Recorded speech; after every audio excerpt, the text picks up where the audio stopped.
हाय दोस्तों, this lux again. उम्मीद करता हूँ सब खैरियत से होंगे।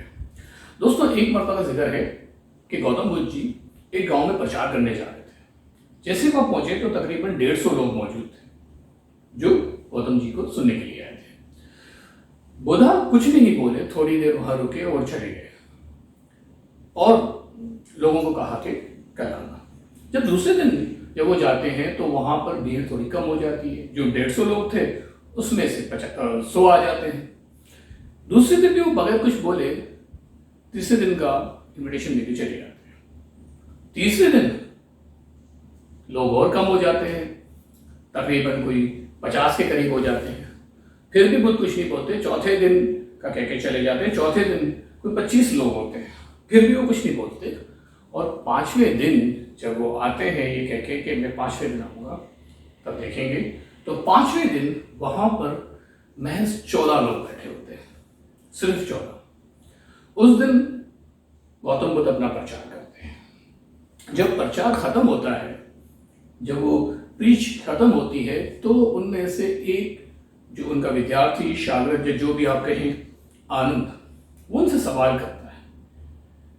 कहता है, महात्मा जी, आप जब पहले दिन आए तो भीड़ ज्यादा थी, तब आप कुछ नहीं बोले, आपने प्रचार नहीं किया।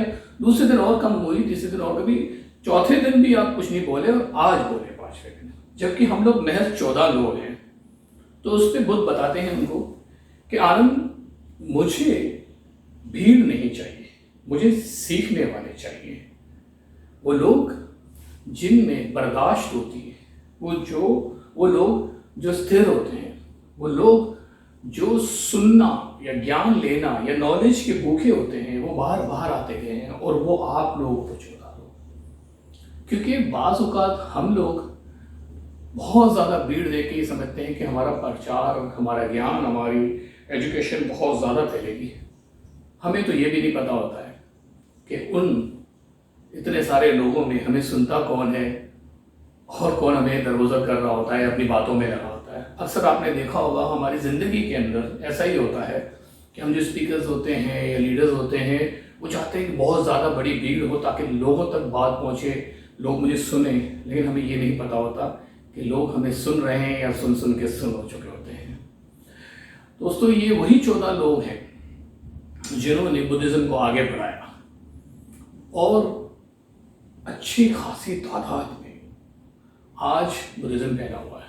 ये वही लोग हैं जो गौतम बुद्ध का साथ देने के लिए तैयार हुए थे और वो मरते दम तक उनके साथ थे। तो दोस्तों, जिसके अंदर बर्दाश्त होगी, टॉलरेंस होगा, पीस होगा, और जो भूखा होगा सही मानों में इल्म का, ज्ञान का, वही रुकेगा, और जो रुकेगा वही टिकेगा। तो प्लीज़ इस बात को सोचिएगा कि जहाँ कभी इल्म वगैरह मिलना चाहिए आपको, या एजुकेशन लेने जा रहे हो, तो वहाँ पर आप संजीदगी का मुजाहरा करें। वहाँ आपको अगर 2-4 पल वेट करना पड़े, 2-4 घंटों वेट करना पड़े, या 1-2 दिन और आगे जा रहे हो, प्लीज़ आप हिम्मत ना हारें। क्योंकि जिसमें वाकई में जो सीरियस होगा, संजीदगी होगी जिसमें, और जो वाकई में चाहता है कि वो सीखने की और फिर वो सीखने के बाद लोगों को बांटने की जो है उसके अंदर दबिश होगी, वही लोग आगे चलते हैं, वही कामयाब होते हैं, वही इल्म वाले होते हैं। उम्मीद करता हूँ इस मैसेज से बहुत कुछ सीखने को मिला होगा आपको। नेक्स्ट टाइम एक और कहानी के साथ आपके सामने